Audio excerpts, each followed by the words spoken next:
Why Did Eric Dubay Change His Mind on Antarctica? They believe the Earth is a flat disk which looks like this, with Antarctica forming an ice wall around the outer edges of the disk. I love people that question the narrative. What's your evidence that you live on a ball? Well, that's a fair question. And yet, you won't just go down there.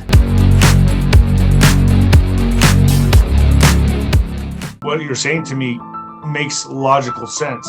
You're getting to the heart of why I created the final experiment. So let's end this debate. So, hands up everyone who wants to talk about flat Earth. This is a painful one. Why is it that flat Earth is the single thing that triggers people the most? I mean, people are going to think you're absolutely batshit for saying that. You're not just giving up space, you're taking in a new reality that outer space is right here. That really just tripped me out.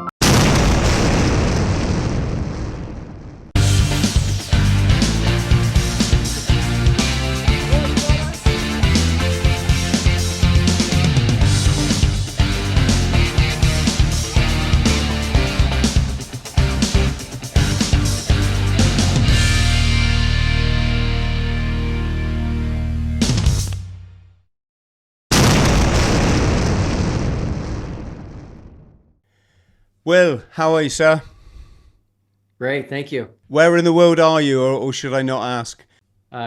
Colorado, United States. Oh, brilliant. Thank you so much for coming on the show. So, we're here to talk about the final experiment. I was made aware of the flat Earth theory probably about 8 years ago. And a good mate of mine who I was in the Marines with said, "Chris, have you seen this one?" And we both looked at it, and we both looked a lot. We did all the, water on a spinning ball, water finds its level, ships over the... We did everything, and we were like, it's convincing, isn't it? Yeah, very much. But I'm coming at this probably slightly different from most people will, because I like to employ gnosis. I like to look at them holistically, why people in a scenario, for example, like this, would believe something either way. And the second thing is I've explored Antarctica, or certainly part of it. I never found an ice wall down there. What I found was a landmass, a continent. I can categorically tell anyone that thinks there's military down there, you're not going to find one single... I mean, there might be like one randomly knocking around a research base, but that's about it. It's a vast continent. It's, the size of America or thereabouts. And so that's that. And then the other thing, in closing, is I know so many Antarctic explorers. I know Antarctic explorers that have crossed the continent. Captain Lou Rudd, SAS, he's been on my show. He's skied all the way across Antarctica. And of course, Sir Ranulph is on the Transglobe expedition. He's been all the way around the planet. So you can kind of see my dilemma, Will. I'm trying to be nice to people, and I get it, and I love people that question the narrative. But I can't believe you'd spend your whole life believing something so potentially extreme, and yet you won't just go down there and check it out for yourself. Well, Chris, you're getting to the heart of why I created the final experiment, which is once I found out that flat Earth was a real thing, people actually believe this, people are actually spending a significant amount of time on this, it was just shocking to me that, in my opinion, maybe even people on both sides of the debate are really wasting a lot of life on this. And so I come up with big ideas, and I thought, okay, let's just settle this whole debate.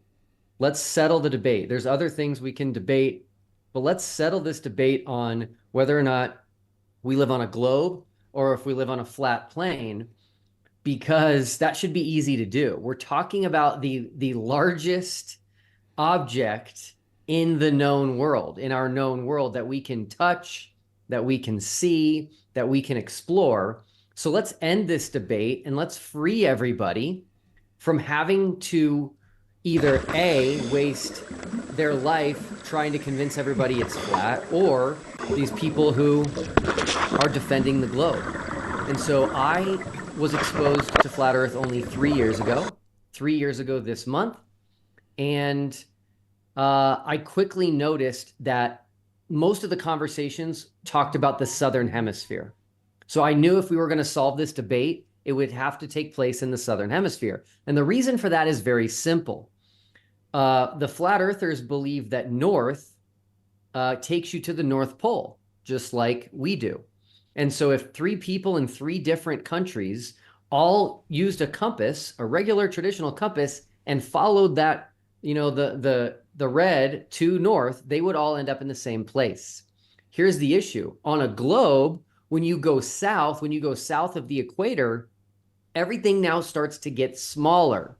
But on the flat Earth model, as you get further and further away from the North Pole, everything gets bigger. So the differences are going to be the most extreme in the south, in the Southern Hemisphere.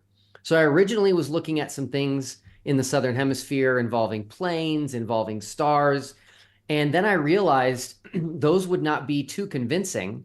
And then I noticed a theme, which is flat earthers love to talk about Antarctica. They love it. It's to them, it's like the most important place on the earth. To them, it holds the key to the truth of our world. They say it's off limits. They say that we need to get permission to go. We need to just go against the rules. And so it's all this stuff about Antarctica. And I thought to myself, wow, there's nothing more drastically different in the flat earth model and the globe model than Antarctica. In the globe model, Antarctica is this island continent that's at the bottom of the sphere. But in their model, it's this gigantic ice wall that encompasses all of the oceans and all of the land masses in the world. And so it's such a drastic difference. We should be able to figure out which one it is. And so I created the final experiment, which is going to Antarctica this December in the southern summer, taking participants from both the globe side and the flat earth side to keep each other honest. And I'm paying for it all, so no one has to come up with an excuse that they don't want to spend the money. So I'm very excited and looking forward to this. A question on that. I noticed ALE, the logistics company down there, they deal massively with all the explorers and expeditions and this kind of thing. And I do know that the coordination down there has to be pretty on the ball, because if an explorer has an accident, they've got to be able to get them out, basically. This is the reason, from what I can tell, behind the permits. Because if anyone wants to do a search on Borge Ausland or Houseland, he's a Norwegian. This crazy dude, he just rocked up there without a permit. He put up his kite and he skied across the continent, and I think his mates in the yacht then sailed around the other side to pick him up. The permit thing it's more like keeping control of the safety aspect than keeping people away. It's enormous. Anybody can go there. Nobody is going to see you rocking up there. Wouldn't it have been cheaper just to get an expedition ship, or did you need to get further south? Yeah, so one of the things I heard flat earthers talk about all the time was the sun. And they would say that there's no 24-hour sun in Antarctica. And the reason they said that is because on the globe model, in the northern hemisphere during the northern summer, there's a 24-hour sun due to the tilt of the earth. And then in the southern hemisphere, in the southern summer, you should also have a 24-hour sun in Antarctica during the southern summer.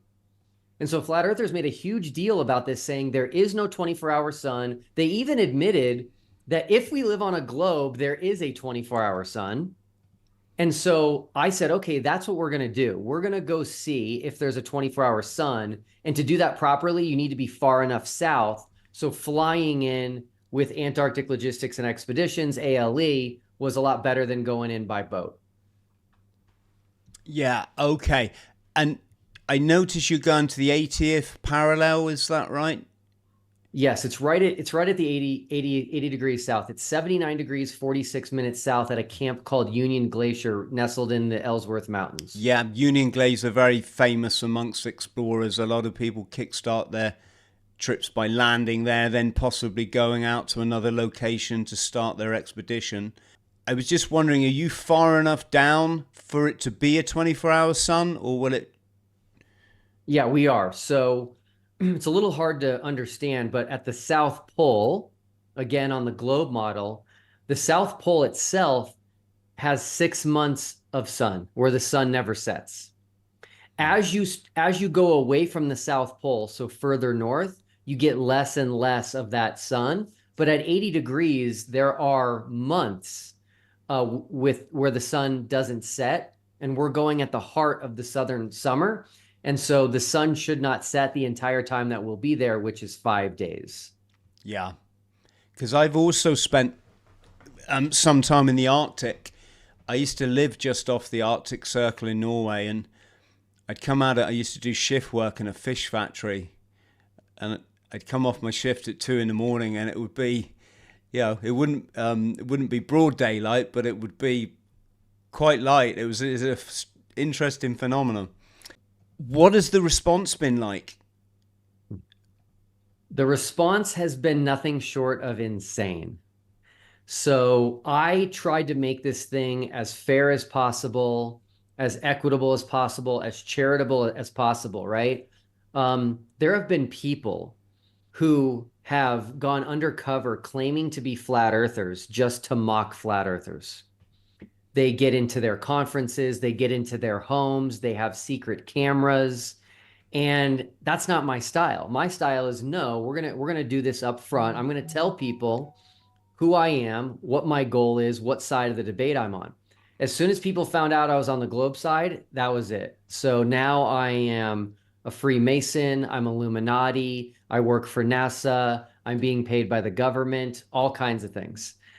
So the first thing is to try to discredit me as a person. And again, it was like, hey guys, I'm not the enemy here. All I've done is arranged an expedition to Antarctica, which you've said for 10 years, that's like the number one thing you want, is to be able to go to Antarctica. So I've arranged that. Number two, I'm paying for it. Other things in the past have not worked out because the flat earthers were asked to pay for them. And then number three, I have both sides going. So one side doesn't have to say, just trust me, to the other side. Both sides are going to go to hold each other accountable. And this is actually a golden opportunity for the flat earth side, because if the sun sets where we are at Union Glacier at that time, then we can't live on a globe. And so they have an opportunity to film a setting sun where there should be no setting sun on the globe and blow the lid off this whole thing. But they are not excited to go. We're still working on getting the first two flat earthers to commit fully and confirm going, even though it's not going to cost them anything. Right. A couple of questions there. Well, sorry if I missed this. If you see me looking across, I'm putting stuff on the screen for people. I'm honestly not that rude. I think people think I'm like checking my emails or something. What was I going to say? Yeah, where is the money coming from? Yeah, it's coming from my bank account. Wow, could you send me some? This podcast is going to cost you $40,000. Yeah, this whole final experiment thing that I created is definitely taking up way more of my time than I thought, and it's now costing more money. But this whole experience for the last 7 months has proven why it's important and why this is needed to do. So the debates aren't really going anywhere, in my opinion. And so I want to move the needle. I want this to be something very, very significant. And again, I'm trying to free people. I'm either trying to free people from, defending flat Earth, or I'm trying to free people if there's some grand government conspiracy about the world that we live in, and expose it. So this has the opportunity to help out both sides, and it's an investment in humanity, and I'm completely happy about that. There's a couple of, I'd say, significant faces from the flat Earth world that are clearly not listed as going. Has that come as a surprise? Do you have any names in particular? Well, I think it's fair to say David Weiss has been in contact with me to come on the show. I won't talk about that now. And of course, Eric Dubay is probably the most touted name in the flat Earth field. And I'm not like scoffing here, folks. I'm genuinely interested. How did you approach them? What was their response? Yes. So Flat Earth Dave, as he goes by, David Weiss, he was offered the free trip first. He was the first flat earther offered the free trip. And that was from a vote. I held a vote to see who people wanted to see go to Antarctica the most. And he won. And he turned down the free trip to Antarctica. Keep in mind, Dave Weiss is someone who's been saying for years that Antarctica holds the key to our world. He said he would go to Antarctica to settle the debate. He said there cannot be a 24-hour sun in Antarctica. He said if there is, that proves the globe. And so he was presented with a once-in-a-lifetime opportunity, and he declined it. And his reason was because my friends are demons, is what he told me in an email. So I made a video and I showed his email on the screen, and that's the end of Dave Weiss and his possible participation in the final experiment. Yeah, gotcha. And Eric, is he gonna? Yeah, so Eric Dubay, I think he probably has one of the largest followings in the flat Earth movement, and he has actually essentially changed his position now that we are going to Antarctica. So what I did is I went through all of his videos for the last 9-10 years or whatever, and I made a video showing what his position was for years and what it is now that we are going on the final experiment and going to Antarctica. And he's completely changed his position. And that's actually the #1 video on our channel, is called "Why Did Eric Dubay Change His Mind on Antarctica?" So he essentially just moved the goalposts, changed his position, and now all of a sudden, going to Antarctica and seeing a 24-hour sun will not prove anything, even though he has stated in the past that a 24-hour sun in the north proves flat Earth. So yeah, it's very interesting to see the reactions of these flat earthers. Yeah, and it's kind of interesting. I mean, what am I saying here? I've listened a bit to you can't help being in my job and not be listening to a bit of Eric Dubay. Not that I try and avoid him, but it's the same with, is it Simon Dan? Does a lot of flat Earth stuff. He does the trying to disprove it's a flat Earth. And is it Dave McKeegan? It's funny, they all get some bits right, but they don't get all of it right. For that, I say, fellas, you got to develop gnosis. But it is funny to see people so adamant that this isn't true, but this theory's true. I won't go down that rabbit hole for today, but I've heard. I mean, Eric's come out with some really great stuff. He's got incredible knowledge. His understanding of esoterics is just sort of second level in some areas, and then I'm like, but why are you so like? Why are you digging your heels in with this one thing? Yeah, so I find it fascinating, Will. I find it fascinating, what. Dave McKeegan is actually going with us to Antarctica. Yeah, I saw that. I was just flashing him up on the screen. The point, friends at home, I'm getting to is that I know a lot of these guys are adamant we've been to the moon. And this is what I'm saying, you can not believe this, but you can believe this, and it's a good place to be an observer. Will, another thing I should say, so I've lived, worked, and traveled now in 85 countries across all 7 continents. Wow. You know, I've driven a lot of the way around the Earth and back. I'm rowing across the Atlantic in December. I'm going to be using conventional navigation techniques. And I think I looked at the flat Earth model, and it would appear that the distance I'd have to row would be a lot more. Will, is there anything you'd like to add? People can follow the progress of this at our website. It's thefinalexperiment.com with dashes. So the-final-experiment.com. Yep. We're on YouTube under The Final Experiment. We give updates. It's been a whirlwind of things going on, and it's not stopping. So another flat earther who goes by the name Nathan Oakley, he just turned down, someone offered to sponsor him, to pay for him to go to Antarctica with us, and he turned it down. So I'll be doing a video on that today. So yeah, it's just if people are interested, they can follow along. And if things go well in December, we should we should be able to do some live streaming from Antarctica so that everybody can see what's going on. So thank you so much for having me. Hey, not a problem. And just one last thing, Will, I guess we should say, and this kind of takes it like to a different level or a different perspective, is there is bad shit going on this planet.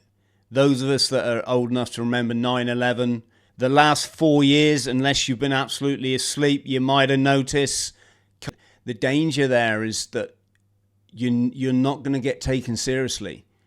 You know, and you can see that in comment section, because when someone say questions having a medical procedure, it's like, oh, I suppose you think the Earth's flat as well. And you know, I just wanted to put that out there, folks. I congratulate everyone on questioning the status quo. I've done it massively.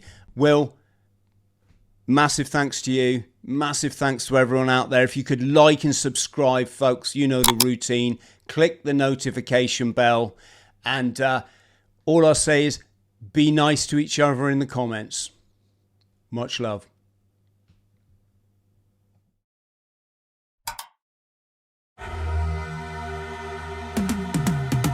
I've been living